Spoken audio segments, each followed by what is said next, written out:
কাউকে ঢুকতে দিচ্ছে না, পুরো ফাঁকা। এখানে পার্চি করতে হবে, তারপর ঢুকতে দেবে। তো আমার কাছে পার্চি আছে, সেজন্য আমি ঢুকতে পেয়েছি।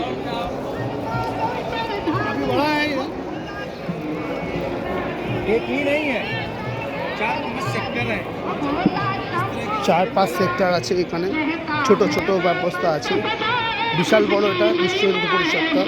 আপনারা আসতে তখন বুঝতে পারবেন যে কত বড় এটা। বলে বোঝাতে পারবো না আপনাকে, কল্পনার বাইরে। তাও আমি চেষ্টা করবো আপনাকে পুরোটা ঘোরানোর।